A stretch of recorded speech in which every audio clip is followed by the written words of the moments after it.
Hello and welcome to Legislative Report. Governor Tom Wolf has presented his budget to the legislature, and there's been hearings on the budget going through each line by line, to determine what's actually in that budget proposal. And one thing he did mention was property tax reform, and that's what we're here to talk about today with your state representative, Tom Quigley. Welcome. Thank you. Anytime property tax reform is said, ears perk up. I'm Right. sure, especially in your district, I know that's been a big issue. Yes. The governor has proposed a plan that, at first glance seems very similar to some other plans that have been talked about over the years.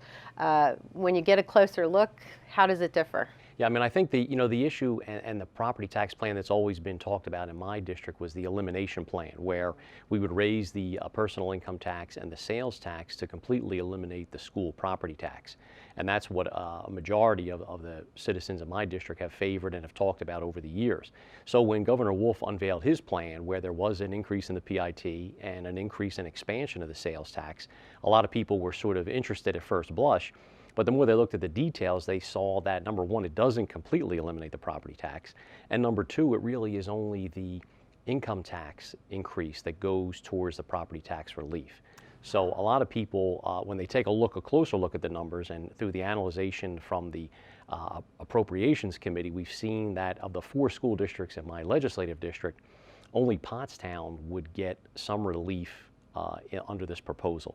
So Perkiomen, Springford, and Potts Grove would actually be paying more in the income tax and the expanded sales tax to negate any type of relief they would get on the property tax.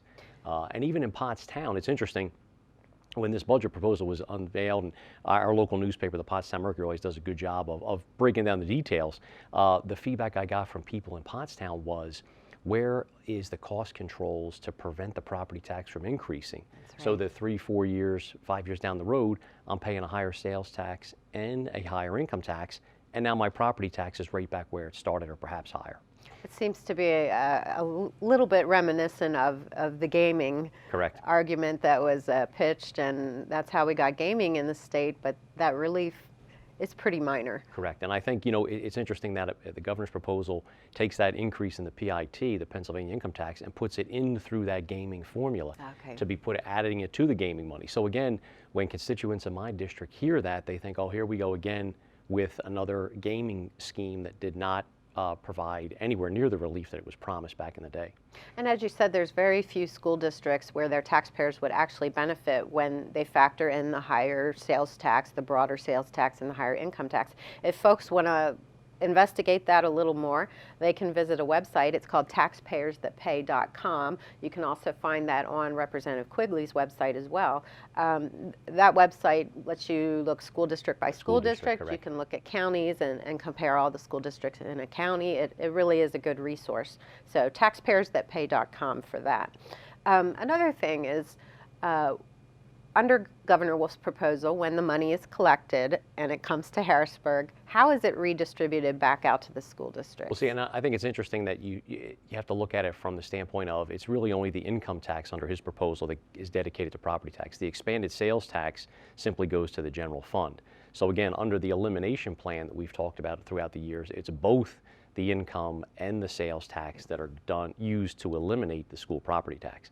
Under this proposal, the governor would take that increase in the PIT, put it into the gaming fund, and the roughly $600 million that's collected by the casinos, and then drive it out through that formula. So again, it's not really addressing the millage rates or taking the school, giving money for the public education. It's simply providing an added relief to your property tax that you're already getting from the gaming fund. So in my district, I believe it's anywhere between $100, $200 that people are realizing in savings on their school property tax through that rebate and gaming fund program. So all he's really doing is taking more money, adding it to that, driving it back out that way. So again, that's what raises additional concern among a lot of my constituents, saying that gaming fund never worked out the way it should, and we don't see just adding some additional money to that that's going to help us out. And again, when we look district by district, it really is only Pottstown that at least temporarily benefits. Again, with no cost controls there, who knows what could happen 3, 4 years down the road. And we just have a moment left. Another aspect of the budget, he would like to put an extraction tax on the Marcellus shale drillers.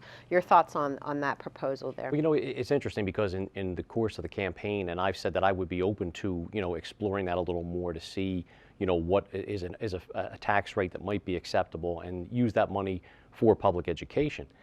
He wants to do the 5% extraction tax, which I don't know if that's the right number or not.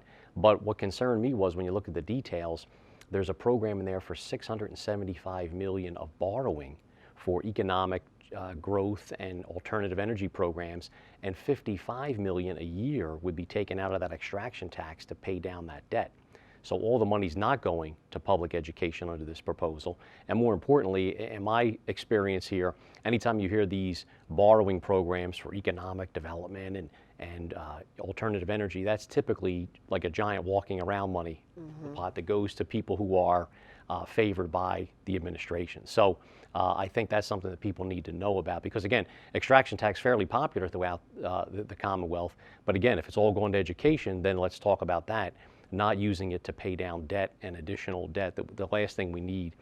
The governor talks about how our credit rating's been hurt, and I don't see how borrowing more money is going to help that credit rating. Well, thank you so much for laying out these details for us of the Governor Wolf's budget plan, and I'm sure going forward the House will put up a proposal and the process will really get going here in full steam pretty soon. Yes, thank you. Okay, thank you. And if you have any comments or questions about this program or need assistance with any other state matter, please feel free to contact Representative Quigley at his local office or through his website. We'll show you that information in just a second. Thanks for watching Legislative Report.